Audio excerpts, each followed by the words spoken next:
قومی ترجیحات میں تعلیم کہاں ہے؟ صحت کے ساتھ کیا تماشا ہو رہا ہے؟ تعلیمی نصاب سے تحقیق کے میدان تک، مدارس سے یونیورسٹیز تک، لیبارٹریوں سے رصد گاہوں تک، تعلیم اور صحت کی دنیا کا احوال میں رکھوں گا آپ کے سامنے ٹی وی ٹوڈے پر۔ میں ہوں علی طارق، خبر سب سے پہلے۔ ٹی وی ٹوڈے، خبر سب سے پہلے۔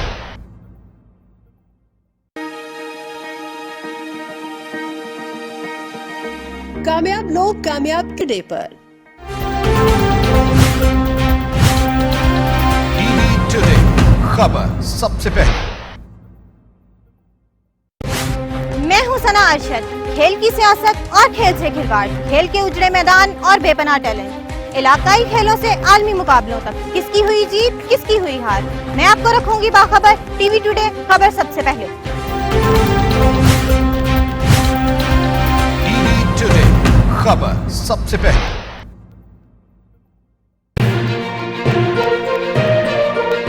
ہم ہیں موجود آپ کو باخبر رکھنے کے لیے۔ ہماری نظر ہے ہر بدلتے منظر پر۔ سیاسی، سماجی اور معاشی حالات پر، گرد و پیش کے واقعات پر،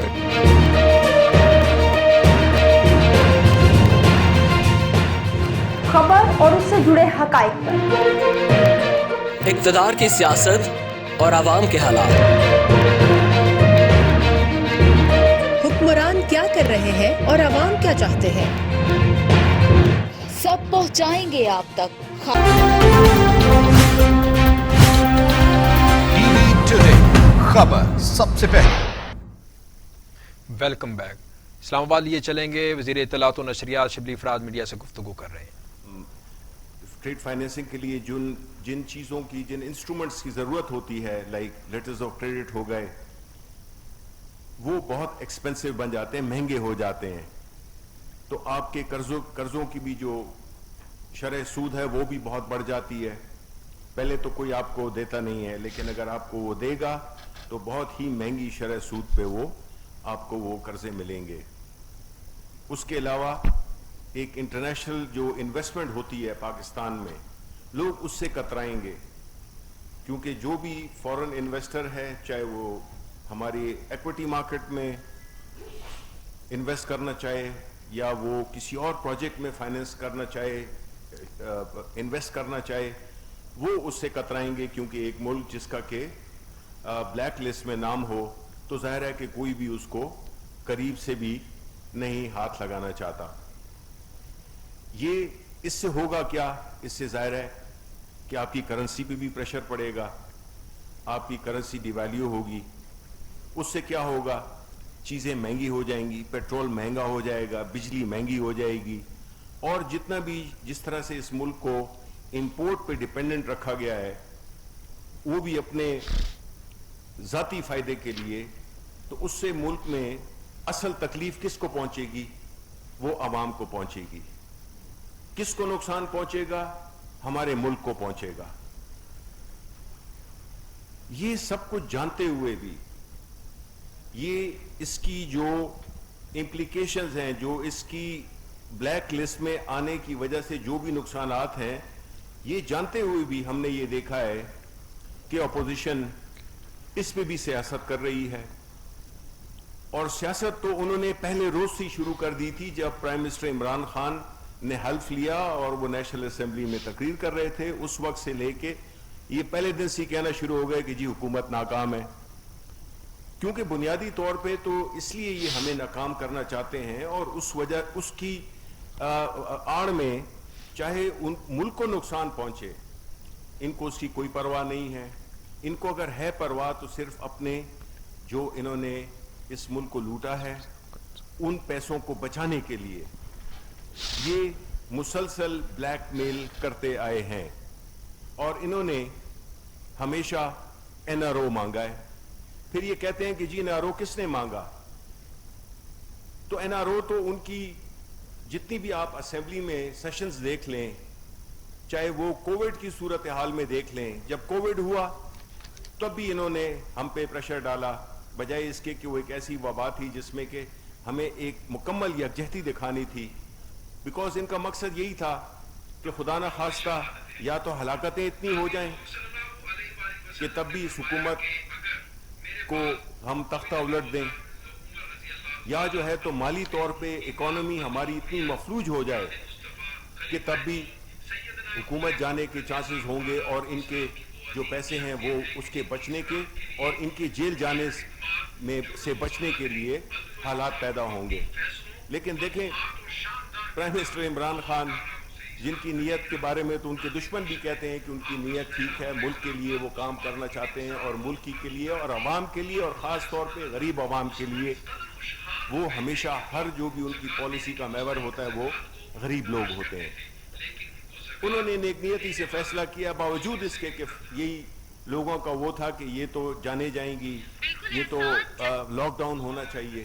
پرائم منسٹر نے چونکہ نیت ٹھیک تھی، اور اللہ تعالیٰ نے پھر اسی لیے مدد کی کہ آج بڑے بڑے باہر کے ملکوں کے جو وہ ہیں ریسرچرز ہیں، وہ اس بات پہ حیران ہے کہ کیسے پاکستان اتنے کم نقصان سے اس اتنے سیریس مرض سے نکل آیا۔ اس کی بنیادی وجہ یہی تھی کہ جس طرح پرائم منسٹر صاحب خود بھی ہمیں بتاتے رہتے ہیں کہ جی ہم نے تو اپنی طرف سے جو بھی ہمارے ہاتھ میں تھا ہم نے کیا، لیکن جو اصل چیز جس نے کہ ہمیں کامیابی دی وہ یہ تھا کہ ہماری نیت اچھی تھی، اور ہم چاہتے تھے کہ جو غریب لوگ ہیں ان کا روزگار۔ اپوزیشن دوسری طرف یہ چاہتی تھی کہ لوگ بھوک سے بے شک مر جائیں لیکن کورونا سے نہیں مریں۔ یہ ایک عجیب منطق تھی، لیکن پرائم منسٹر صاحب مستقل مزاجی کے ساتھ، بڑی کلیئرٹی کے ساتھ، اور اللہ تعالیٰ پہ ایک مکمل یقین محکم ہوتے ہوئے انہوں نے یہ فیصلہ کیا اسمارٹ لاک ڈاؤن کا۔ اب ان کی وہ بھی اللہ تعالیٰ نے، جسے کہتے ہیں نا کہ ایک پلان وہ کرتے ہیں اور ایک اللہ تعالیٰ پلان کرتا ہے، اور وہ سب سے بہتر پلان کرنے والا ہے۔ اس فارمولے کے تحت اللہ تعالیٰ نے ہمیں اس مشکل سے کافی حد تک نکال دیا۔ اب اپوزیشن کے پاس کیا ایک رہ گیا تھا، وہ یہی رہ گیا ہے کہ جی جو فیٹف قوانین ہیں اس کو استعمال کر کے ایک NRO لیا جائے۔ اور میں یہ جب پرائم منسٹر صاحب کہتے ہیں یہ کوئی ویسی نہیں ہے کہ وہ ایسے ہی کہہ دیتے ہیں کہ جی NRO مانگ رہے ہیں، NRO مانگ رہے ہیں۔ NRO اور کیا ہوتا ہے کہ آپ کو پتہ ہے کہ ہمارے FATF کے جو قوانین ہیں کچھ پاس ہو گئے ہیں، ابھی بھی 4-5 رہتے ہیں، اور اپوزیشن کی یہ پوری کوشش ہے کہ وہ نیگوشیٹ کرے حکومت کے ساتھ، ان کو NRO دے۔ اب یہ جو NRO ہے جس کو کہتے ہیں کسے دیا، وہ یہ ہے، یہ وہ مسودہ ہے جو انہوں نے ہمیں بھیجا ہے اپوزیشن نے، اس میں 37 پوائنٹ میں سے وہ کہتے ہیں کہ 34 پوائنٹ تبدیل کر دیے جائیں۔ اور یہ تبدیلی کو یہ نہیں ہے کہ اس سے ملک اوپر چلا جائے گا، اگر ملک اوپر چلا جاتا تو ہم اس کو 100 دفعہ اور 100 بار اس کو ہم منظور کرتے، لیکن انہوں نے تو کرپشن کی تشریح بھی اپنی مرضی کے مطابق کی ہوئی ہے۔ اس میں یہ بالکل چاہتے ہیں کہ ان کو بالکل چھوٹ مل جائے کہ ان پہ جو بھی مقدمات بنے ہیں یا یہ جن کارروائیوں میں ملوث رہے ہیں، چاہے وہ منی لانڈرنگ کے لحاظ سے ہو، وہ کرپشن کے لحاظ سے ہو، نیب کے ادارے کوئی اڑا دو۔ تو کہنے کا مقصد یہ ہے کہ یہ اس قسم کی بلیک میلنگ میں عمران خان نہ آئے ہیں، نہ پہلے آئے ہیں، نہ اب آئیں گے، بلکہ ہمارا جو عزم ہے وہ اور بھی سخت ہو گیا ہے کہ ہم کسی صورت میں بھی ان کو ریلیف نہیں دیں گے جہاں تک کہ کرپشن کا تعلق ہے۔ بیکاز یہ جو کرپشن آپ دیکھتے ہیں، یہ جو مہنگائی آپ دیکھتے ہیں، یہ جو بجلی مہنگی ہے، یہ جو چیزیں مہنگی ہیں، اس کی بنیادی وجہ یہی ہے کہ انہوں نے ملک کو اس طرح سے ایک ایسا نظام چلایا ہے جس سے کہ ادارے اور معیشت دونوں کو تباہ کیا۔ ایسی صورتحال میں بجائے اس کے کہ ہم ان کی بلیک میلنگ میں آئیں، اور میں یہ کئی دفعہ کہتا آیا ہوں کہ جو عمران خان کی حکومت اور ان کی حکومتوں میں فرق ہے کہ عمران خان اس ملک کے لیے فیصلے کرتے ہیں، چاہے اس میں ان کو سیاسی قیمت بھی ادا کرنی پڑے۔ یہ جو سیاست کرتے آئے ہیں یہ حکومتوں کو بچانے کے لیے سیاست کرنے آئے ہیں۔ ہمیں ہمارے لیے جو سب سے مقدم چیز ہے وہ ہمارا ملک ہے اور ہمارے ملک کے عوام ہیں۔ ہم ان کو یہ بتانا چاہتے ہیں کہ ان کی بلیک میلنگ میں ہم نہیں آئیں گے, اور پیر کو جب بھی سیشن ہوگا, جب یہ بل ہوں, تو ہم چاہتے ہیں کہ عوام ان کو دیکھ لے کہ یہ اپنے لیے فیسلٹیز ڈھونڈنا چاہ رہے ہیں, یہ ملک کو بچانا چاہ رہے ہیں. میں نے آپ کو بتا دی ہے کہ اگر خدا نہ خواستہ پاکستان اگر بلیک لسٹ میں آ جائے تو اس ملک میں کیا ہوگا, اور وہ یہ چاہتے ہیں. ان کو کوئی پرواہ نہیں ہے, ان کو صرف پرواہ اس بات کی ہے کہ ان کی جو پیسے جو انہوں نے لوٹ مار سے جو جمع کیے ہیں وہ بچ جائیں. اور یہ ہونے والا نہیں ہے, بیکاز ہم عمران خان, ان کی اس کے ساتھ ذاتی دشمنی نہیں ہے. عمران خان ملک دوستی میں یہ ساری جو اپنی ایک جد و جہد ہے اس کے لیے کر رہے ہیں کہ اس ملک میں بہتری آئے, اس ملک کے عوام کو چیزیں سستی ملیں, فیسلٹی ملیں, ہیلتھ ملیں, صحت کے میں, ایجوکیشن میں, امن و امان میں, قانون کی بالادستی. یہ سارے وہ ہمارے ہدف ہیں جو کہ جس پہ کہ انشاءاللہ ہم نے اپنی سیاست بھی کی ہے, اور ہم آئندہ بھی اسی پہ کار فرما رہیں گے, اور ہم اپوزیشن کی کسی بلیک میلنگ میں نہیں آئیں گے. دوسری بات کہ آپ کو پتہ ہے کہ نواز شریف جو کہ ایک بیماری کا بہانہ بنا کے چلے گئے تھے, بالکل انہوں نے مختلف جو ہے ڈاکٹرز کو اور اپنے ٹیسٹ کو انہوں نے فچ کیا, انہوں نے, یہ تو ماسٹرز ہیں اس چیز کے, اور جا کے ادھر لندن میں بیٹھ گئے, اور لندن میں علاج تو اپنا کیا, ایک ایکس رے تک تو کیا نہیں انہوں نے.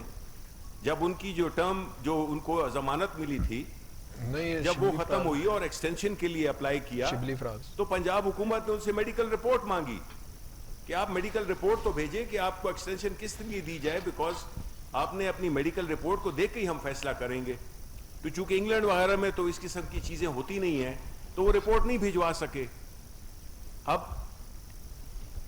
ہم یہ سمجھتے ہیں کہ وہ وقت آ گیا ہے کہ بجائے اس کے کہ جس طرح سے انہوں نے ہمارے قانون کا مذاق اڑایا, جس طرح سے انہوں نے اپنی بیماری کو ایک بہانہ بنا کر اور ملک سے فرار اختیار کی, تو ان کو واپس آنا چاہیے, ان کو واپس آنا چاہیے, اور اپنی جو ان سے سوالات کیے گئے ہیں, جو ان پہ الزامات ہیں, وہ اس کو عوام کے سامنے رکھیں, عدالتوں کے سامنے رکھیں. عوام کے سامنے خیر وہ کیا رکھیں گے, عدالتوں کے سامنے رکھیں. اور اسی پیش نظر ہم یہ سمجھتے ہیں کہ بجائے اس کے کہ وہ وہاں سے اپنے علاج کراتے, جو کہ وہ جس طرح میں نے کہا کہ ایک ایکس رے تک تو کیا نہیں ہے, وہ وہاں پہ لاتے پی رہے ہیں, کافی پی رہے ہیں, وہاں سے مولانا فضل الرحمان کے ساتھ مل رہے ہیں, فون پہ رابطہ ہے, بلاول بھٹو کے ساتھ رابطہ ہے, اگر نہیں ہے تو شاید اپنے بھائی شہباز شریف کے ساتھ نہیں ہے. انہوں نے سیاست شروع کی ہوئی ہے وہاں سے باہر بیٹھ کے, جیسے انہوں نے ایک بڑا کارنامہ انجام دیا ہو, ضمانت پہ وہ گئے ہوئے ہیں. تو ابھی ہم فارن آفس کے تھرو نیب کو ریکویسٹ کریں گے کہ فارن آفس کے تھرو انگلینڈ کی حکومت سے ان کو واپس بھیجا جائے, کیونکہ ہم یہ سمجھتے ہیں کہ ان کو واپس لانا اب ضروری ہو گیا ہے. اور ہم اس سلسلے میں جو بھی ہماری حکومت, بیکاز حکومت ہماری ظاہر ہے کہ عدالتیں سپیریئر ہیں, عدالتیں فیصلہ کریں گی, لیکن جو حکومت کا فرض بنتا ہے کہ وہ فیسیلیٹیٹ کرے, وہ انیبل کرے ان لوگوں کو جنہوں نے کہ قانون کو جو طلب ہیں ان کو لایا جائے, اور اس ملک میں ان کو انہوں نے جو بھی جوابات دینے ہیں, جو انہوں نے کیا ہے, اور جو عدالتوں کے سامنے بھی. آپ کو بتائیں کہ اسلام آباد میں وفاقی وزیر اطلاعات و نشریات سینیٹر شبلی فراز کی نیوز کانفرنس. انہوں نے کہا کہ اپوزیشن نے ہمیشہ NRO مانگا ہے. اپوزیشن کا مقصد تھا کہ کرونا سے ہلاکتیں بڑھیں. اپوزیشن کا مقصد تھا کرونا کے دوران ملکی معیشت کو نقصان پہنچے. اس کے ساتھ ساتھ انہوں نے یہ بھی کہا کہ ملک بلیک لسٹ ہو جائے تو کرنسی پر دباؤ بڑھتا ہے. ماضی میں جس طرح ملک کو چلایا گیا سب جانتے ہیں. سابق حکمرانوں نے مفادات کے لیے اپنا طریقہ حکمرانی رائج کر رکھا تھا. بھارت کی کوشش ہوتی ہے پاکستان کے مفادات کو نقصان پہنچایا جائے.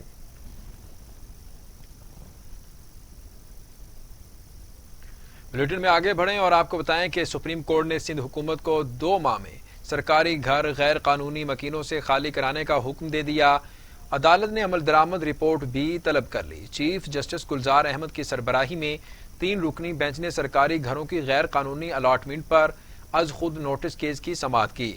ایڈیشنل ایڈوکیٹ جنرل سندھ نے بتایا کہ سندھ کے 229 سرکاری گھروں پر غیر قانونی قبضہ ہے۔ کورونا کی وجہ سے گھر خالی کرانے کا عمل روک دیا گیا تھا۔ عدالت نے سندھ حکومت کو غیر قانونی الاٹمنٹس اور قبضہ ختم کرانے کے لیے 2 ماہ کا وقت دیتے ہوئے عمل درآمد رپورٹ طلب کر لی۔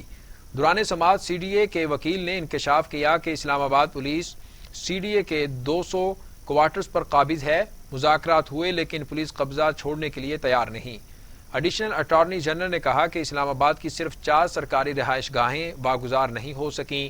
سپریم کورٹ نے سندھ میں غیر قانونی الاٹمنٹ منسوخ کر کے میرٹ پر الاٹمنٹ حکم دیتے ہوئے سماعت 2 ماہ کے لیے ملتوی کر دی۔ پاکستان میں کورونا سے 24 گھنٹوں میں مزید 10 مریض انتقال کر گئے۔ اموات کی تعداد 6219 ہو گئی۔ مزید 630 افراد میں وائرس کی تشخیص سے مریض 2,91,581 ہو گئے۔ 722 مریضوں کی حالت تشویشناک ہے جبکہ 2,73,780 مریض صحت یاب ہو چکے ہیں۔ پاکستان میں کورونا نے مزید 24 گھنٹوں میں 10 مریضوں کی زندگیاں نگلی ہیں۔ سندھ میں 2350، پنجاب میں 2188، خیبر پختونخوا میں 1243، بلوچستان میں 139، گلگت بلتستان میں 63، آزاد کشمیر میں 61 اور اسلام آباد میں 175 مریض انتقال کر چکے ہیں۔ 24 گھنٹوں میں مزید 630 افراد میں وائرس کی تشخیص ہوئی۔ پنجاب میں 95,958، سندھ میں 1,27,381، خیبر پختونخوا میں 35,545، بلوچستان میں 12,424، گلگت بلتستان میں 2,604، اسلام آباد میں 15,453، آزاد کشمیر میں 2,223 مریض ہو چکے۔ ناظرین، دنیا بھر میں کورونا کے مریضوں کی تعداد 2,29,00,000 ہو گئی۔ ہلاکتیں 7,98,000 ہو گئی ہیں۔ 1,56,00,000 سے زائد مریض صحت یاب ہو چکے ہیں۔ موذی کورونا وائرس اب تک دنیا بھر میں 7,98,000 زندگیاں نگل چکا۔ امریکہ میں 1,77,426، برازیل میں 1,12,423، میکسیکو میں 59,106، روس میں 16,190، بھارت میں 55,000، ترکی میں 6,058، ایران میں 20,264، افغانستان میں 1,400 اور سعودی عرب میں 3,548 اموات ہو چکی ہیں۔ برطانیہ میں 41,403، اٹلی میں 35,418، اسپین میں 28,813 اور فرانس میں 30,480 ہلاکتیں ہو چکی ہیں۔ چودھری پرویز الہی کہتے ہیں کورونا کی وجہ سے ملکی اکانومی دباؤ کا شکار ہے، سب اپنا اپنا فرض ادا کریں۔ بزنس مین کمیونٹی ملکی معیشت کو کھڑا کرنے میں پیش ہے۔ اسپیکر پنجاب اسمبلی چودھری پرویز الہی سے بزنس مین کمیونٹی کے رکن فرحت سہگل اور رومان سہگل نے ملاقات کی۔ چودھری پرویز الہی نے کہا کہ مسائل کو ترجیحی بنیادوں پر حل کیا جانا چاہیے۔ بزنس مین ملک کی اکانومی کو چلانے میں ریڑھ کی ہڈی کی حیثیت رکھتے ہیں، ان کو پیش مسائل کا فوری حل کیا جائے۔ ملکی معیشت کا پہیہ چلے گا تو ملک کی اکانومی کی صورتحال بہتر ہوگی۔ وفاقی وزیر اسد عمر کہتے ہیں کورونا وائرس کا خطرہ بھی ٹلا نہیں۔ محرم الحرام کے دوران اور سکول کھلنے کے بعد کورونا کیسز میں اضافہ ہو سکتا ہے۔ صوبائی تعاون سے وبا کو پھیلنے سے روکنے کے لیے تیار ہیں۔ اسد عمر نے اپنے ٹویٹ میں کہا کہ national command and operation centre صوبائی حکومتوں اور انتظامیہ کے تعاون سے کورونا کیسز میں ممکنہ اضافے کے خدشے سے نمٹنے کے لیے تیار ہے۔ عوام کے تعاون اور حکومت کی حکمت عملی سے کورونا کیسز میں کمی ہوئی ہے، لیکن خطرہ ابھی بھی موجود ہے۔ اسد عمر نے خدشہ ظاہر کیا ہے کہ محرم الحرام میں بے احتیاطی اور سکول کھولنے کے بعد اس وبا کے پھیلاؤ میں تیزی آ سکتی ہے۔ این سی او سی صوبوں کے تعاون سے کورونا کیسز میں اضافے کو روکنے کے لیے ہر موقع پر تیار ہے۔ بلیٹن میں آگے بڑھتے ہوئے آپ کو خبر دیں کہ وفاقی وزیر اطلاعات و نشریات سینیٹر شبلی فراز کہتے ہیں وزیر اعظم عمران خان کی قیادت میں ملک و قوم کی ترقی و خوشحالی کے لیے جد و جہد جاری رکھیں گے۔ وزیر اطلاعات سینیٹر شبلی فراز نے اپنے ٹویٹ میں کہا کہ حکومت کی 2 سالہ کارکردگی اجاگر کرنے کی مہم کا حصہ بننے پر اراکین کابینہ کا تہ دل سے مشکور ہوں۔ حکومتی کارکردگی کا پیغام عوام تک پہنچانے میں وزارت اطلاعات اور میڈیا کا بھی شکریہ ادا کرتا ہوں۔ مسلم لیگ پنجاب کی ترجمان عظما بخاری کہتی ہیں گدھے پر ٹھپا لگانے سے وہ گھوڑا نہیں بن سکتا، یہ مافیاز کی حکومت مافیاز کے لیے اور مافیاز کے ذریعے ہے۔ عظما بخاری نے حکومت کو شدید تنقید کا نشانہ بناتے ہوئے کہا کہ نواز شریف اور شہباز شریف کے منصوبوں پر تختیاں لگانے سے وہ منصوبے عمران اور بزار کے نہیں ہو سکتے۔ بتایا جائے ایکسپو کرنٹینا میں ایسا کون سا کرونا کا علاج ہوا جس میں ایک مریض پر 7 لاکھ خرچہ آیا؟ عظما بخاری کہتی ہیں پنجاب اسمبلی کو ربڑ سٹیمپ بنا کر قانون سازی کی گئی۔ پنجاب اسمبلی میں 55 بل اپوزیشن کی غیر موجودگی میں پاس کیے گئے ہیں۔ عثمان بزدار واٹس ایپ پر اور پنجاب اسمبلی بنی گالا سے چل رہی ہے۔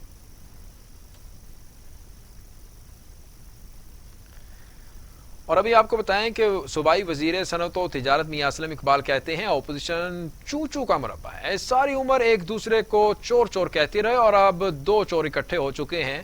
نیو امن آباد میں کھلی کچہری میں عوامی مسائل سنتے ہوئے میاں اسلم اقبال کا کہنا تھا کہ ایسا نظام لا رہے ہیں جس سے لوگوں کے مسائل متعلقہ محکموں میں ہی حل ہوں۔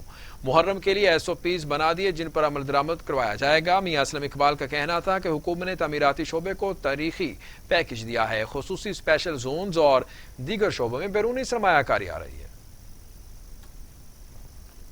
خبر یہ بھی ہے کہ پاک افغان تجارتی تعلقات میں بہتری کے لیے حکومت نے اہم قدم اٹھاتے ہوئے افغانستان کو تجارتی سامان فراہم کرنے والے 25,000 سے زائد کنٹینرز کا جرمانہ معاف کرنے کا فیصلہ کیا گیا ہے۔ افغانستان کو تجارتی سامان فراہم کرنے والے 25,695 کنٹینرز کرونا کے باعث 24 مارچ سے 21 جولائی تک پاکستانی بندرگاہوں پر پھنسے رہے اور ان پر ٹرمینلز کی جانب سے جرمانہ عائد کر دیا گیا۔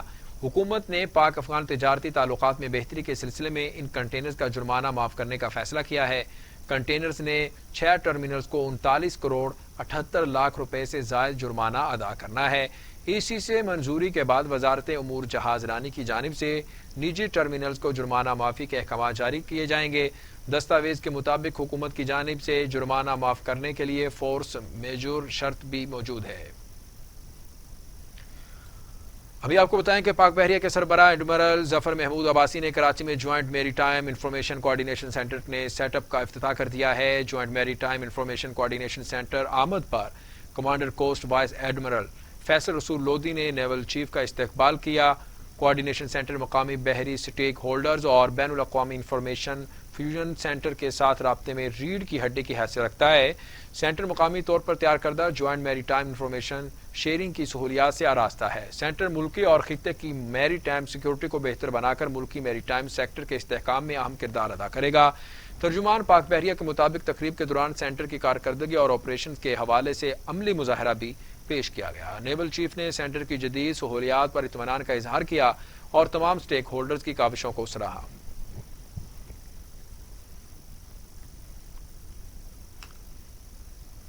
اور اب ٹوڈے انٹرنیشنل۔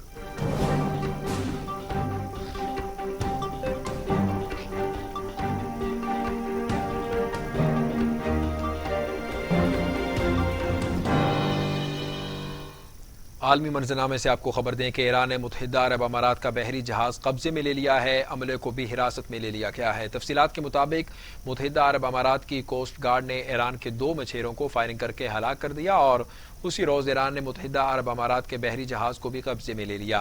ایرانی حکام نے الزام عائد کیا ہے کہ متحدہ عرب امارات کی رجسٹرڈ شپ نے ایران کی بحری حدود کی خلاف ورزی کی ہے۔ متحدہ عرب امارات نے کوسٹ گارڈ کی فائرنگ سے 2 ایرانی مچھیروں کی ہلاکت پر افسوس کا اظہار کیا ہے اور ایک خط کے ذریعے امداد دینے کا بھی اعلان کیا ہے۔ واقعے پر ایران نے تہران میں موجود متحدہ عرب امارات کے سفارتی حکام کو بھی طلب کیا ہے۔ امریکہ نے ایران پر اسلحہ پابندیوں میں توسیع کے لیے سلامتی کونسل میں خط جمع کرا دیا۔ فرانس، جرمنی اور برطانیہ نے معاملے پر ایک مرتبہ پھر امریکہ کی مخالفت کر دی ہے۔ فرانس، جرمنی اور برطانیہ نے مشترکہ اعلامیے میں کہا ہے کہ وہ سلامتی کونسل میں امریکہ کا ساتھ نہیں دیں گے۔ امریکہ کو ایران کے خلاف سلامتی کونسل میں معاہدے کے استعمال کرنے کا حق نہیں کیونکہ وہ جوہری معاہدے سے الگ ہو چکا ہے۔ دوسری جانب امریکی وزیر خارجہ مائک پومپیو نے تینوں اتحادی ممالک پر کڑی تنقید کی اور کہا سلامتی کونسل ایران کے احتساب میں ناکام ہو چکی ہے۔ ان کا ملک ایران پر پابندیوں میں توسیع کے عزم سے پیچھے نہیں ہٹے گا۔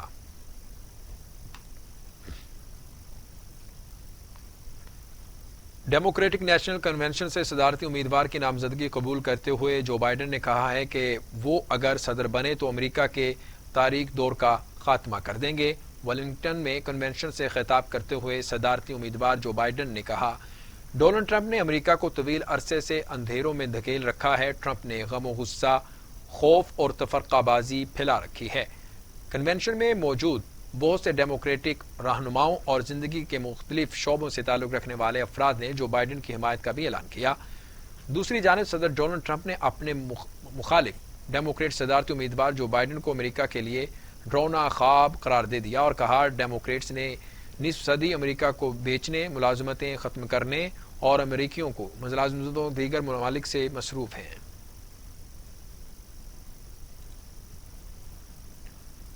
اور اب ٹوڈے انٹرٹینمنٹ۔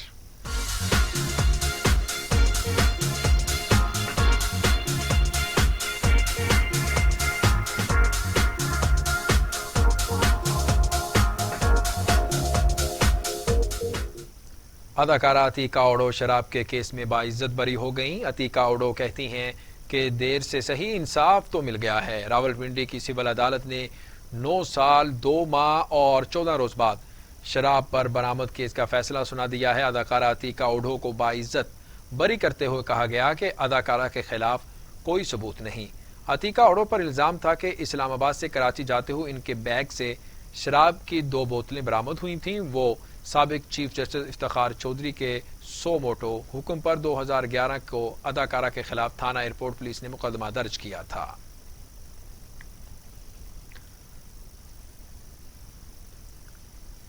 ناظرین، نیوز اسٹوڈیو سے اب تک کے لیے اتنا ہی۔ مزید خبروں اور اپڈیٹس کے لیے دیکھتے رہیے ٹی وی ٹوڈے، خبر سب سے پہلے۔